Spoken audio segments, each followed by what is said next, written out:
Hello everyone and welcome back to the QLP. I'm Albie and today we're taking a closer look at the first episode of the new Quantum Leap series, July 13th, 1985. We're going to be looking at the things we like and the things we don't like as much. And we're calling this the Bleeps and Bloops. Bleeps are going to be a thumbs up, bloops are going to be a thumbs down, and there might be some things in the middle. The first thing that gets a bleep is Quantum Leap is back. It's 30 years later and we thought it would never happen, but we have new Quantum Leap to enjoy, so right away that gets a bleep. As the episode starts, we have a voiceover from Deborah Pratt. Bleep.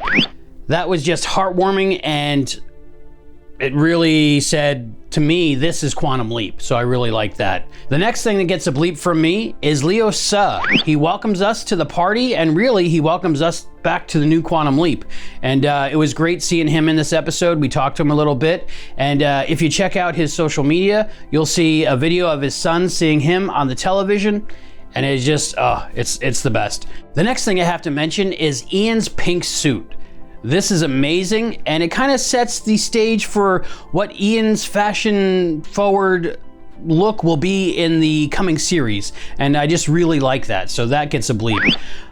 One thing I liked about the episode at the very beginning, and it kind of bookends the beginning and the end, is this whole quantum entanglement, science is love thing. You can tell it's written by a writer and it's a written thing. Like somebody wouldn't like come up with that off the cuff. Maybe in universe Ben was thinking about this for a while because it is the engagement party and he does want to say something nice, but to me it was just like, oh yeah, that's writing. So it kind of took me out of the episode, but I really enjoyed the statement, the feeling behind it, and it's nice when it comes back at the end of the episode from Addison.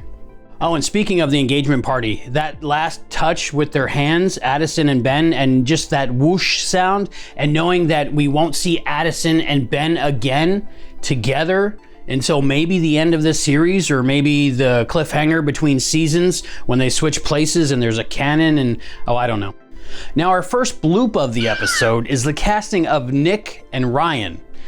Nick Rounder and Ryan, great casting individually. But to cast a Leapee and his best buddy to look almost exactly the same, it was very confusing for people like trying to research and learn about the first episode. Even in the publicity stills, some of the captions got it wrong. So we were like, who is this? Are they the same person? Are they different people? It was just weird that we have two people that look so much alike that are interacting so much. Once I watched the episode, I understood it, but there was a lot of confusion among the fan community, and it's just weird. So individually casting, good. Casting them together, kind of confusing. Right away, another bleep, the casting of Caitlin Bassett.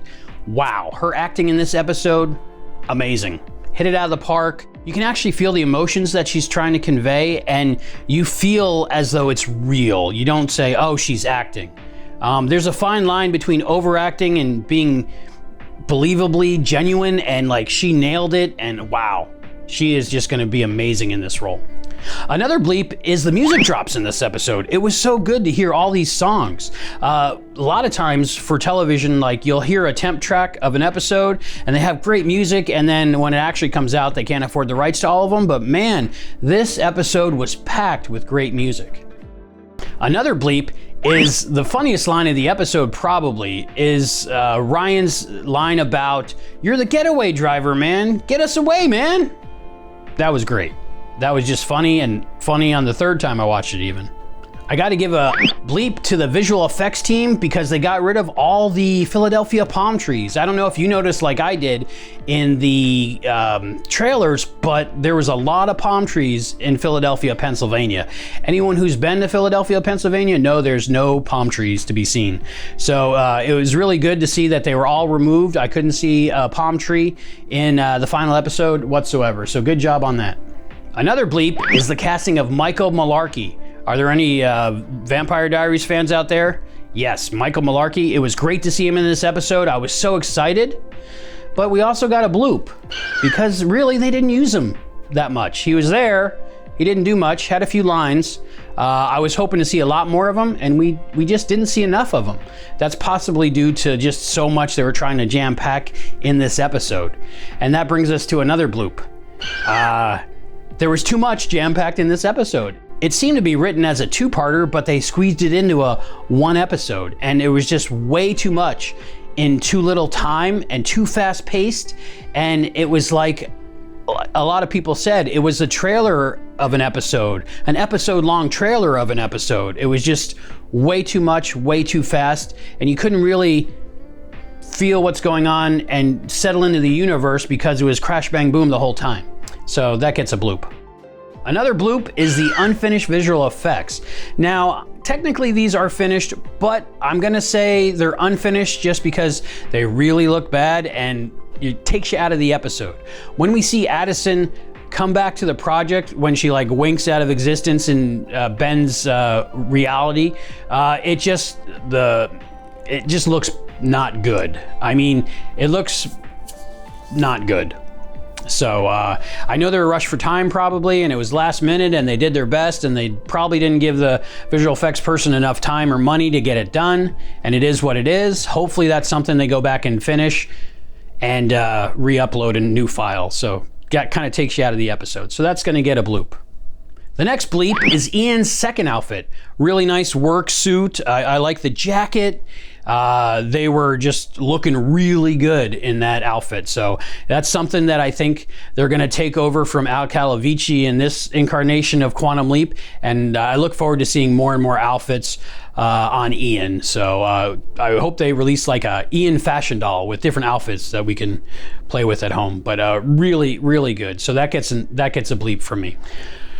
The big bloop of the episode, it's even more than a bloop, it's a caca. The little caca. Is the as you know scene between Addison and Ian. They do this huge exposition dump over a course of a few minutes, and it's even called out in the scene that I work here, I know everything you're saying, basically. But they still keep going with it because it's for the audience, people that aren't familiar with Quantum Leap or how Quantum Leap works or what's going on. They need to get all that exposition out, but two characters talking about stuff that they both already know for no reason, it kind of pulls you out of the episode. So the as you know scene gets a caca from me. It's not the actor's fault. It's probably not even the writer's fault as much as they're pressed for time and they needed the audience to know this information. It just doesn't fit in the world. If you ever play that exposition game with you and your friends where you just put in random information that both of you know anyway in a conversation, it just seems so out of place. So that's my caca of the episode. A bleep from me, a big bleep. I'm a Star Trek fan.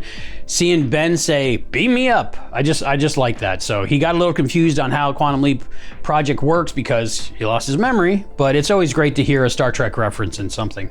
It made me hope that Scott Bakula might be back one day, but so far, no. Another bleep from me is Don Estrade as Horace. He was a really nice guy. He talked to us. Check it out on the channel. Just knowing about him and his background and talking to him personally, I felt the acting he did was really good because he's a completely different person in this episode. And he plays an integral part, and that was really good. So Don gets a bleep from me. Great job. On that same note, Miley Dudek. She played Caroline, Ryan's daughter. Miley Dudek gets a bleep from me. A bloop is Jen in this episode. Jen is just there. She really doesn't do anything, and we don't get to know her, and we just don't know anything about Jen. Yeah, Jen, she's works security, but who is she? I know they put too much in this episode, but still, Jen was just there. Almost like she wasn't even written in for this episode except for that one scene, but I'd really like to see more of her going forward. What she did was good, but I don't think she was given enough. A bleep, shirtless Ben. First episode, Ben has his shirt off. It's gonna continue in that vein of the original series where Scott always had his shirt off, so shirtless Ben gets a bleep from me. Another bleep for this episode was Addison's original mission. She was gonna be the leaper, and when they mentioned that in the episode, it really hit me. I was like, oh wow, yeah, that would have been really good to see a woman leaper, and Addison and Caitlin Bassett play that, but it wasn't meant to be. Ben leaped. But I do like that idea, so hopefully one day we see them switch places, maybe even for an episode, and see what Addison can do in the field. Another bleep from me is that fast walk Raymond does when he goes to punch out the guy that's trying to block the security guards from being able to exit that room. So I just like that. He was like walking with purpose and you're like, whoa, this stuff's getting real. So that gets a bleep. A bloop from me is another line from Ryan. We got that line earlier, you're the getaway man, get us away, man. We needed an extra word in the end where he says, I don't know, you're a cop, man. Cop. He didn't say cop. He should have said cop. That would have been a great callback to the first joke. I was waiting for it. It didn't happen. Missed opportunity. So that gets a bloop.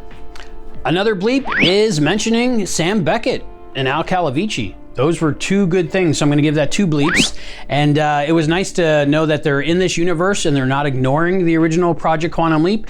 And this is a sequel, not a reboot. A bleep for me, I loved seeing the tango in this episode with the character Charlie. Ben and Charlie doing the tango. It brought me back to the tango scene between Scott Bakula and Beverly Leach in Seabride. So I really like that. So that gets a bleep from me. And on that note, the biggest bleep of the episode, my oh boy of the episode, is that they dedicated the episode to Dean Stockwell. That was very touching. And I really thought that was perfect. And I didn't expect it. I don't know why I didn't expect it, but I loved it. So it's good to know that people care, and it just hit me right in the feels. Well, that's all the bleeps and bloops from me today for the episode of Quantum Leap, July 13th, 1985. What did you find? Comment down below if you found some stuff you liked or didn't like, and let us know. Like, subscribe, and ring that bell for all the great content coming out here on the QLP. Listen to the podcast, subscribe to that. There's so many things. Come back for the interviews, and remember, as soon as Quantum Leap ends, a little bit after 11 p.m. on Monday nights, come back here for the after show. For the QLP, I'm Albie. Get leaping.